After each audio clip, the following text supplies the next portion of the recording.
By now, most Americans have at least heard of the term critical race theory.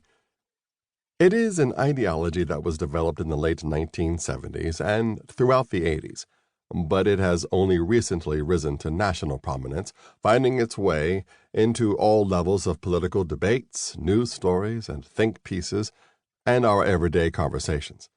Despite this increased awareness, a definition for critical race theory seems to be somewhat elusive, even among those who claim to support it. This definitional haziness has been used as a strategic tool to outright dismiss any concerns from parents about the race-centric curricula being imposed on their children in public schools. Concerns from employees about race-centric training sessions being required in the workplace, or concerns from citizens about race-centric policies being enacted by the government. The simple refrain is, that isn't critical race theory.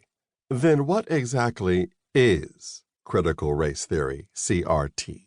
While its opponents vehemently denounce it as blatant racism disguised in costumes like diversity, equity, and inclusion, DEI initiatives, its supporters insist it is nothing more than an academic tool of analysis found only in law schools.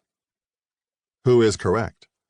In Critical Race Theory, an Introduction, one of the founders of the ideology, Richard Delgado, tells us explicitly what it is, writing, "The critical race theory CRT movement is a collection of activists and scholars engaged in studying and transforming the relationship among race, racism, and power.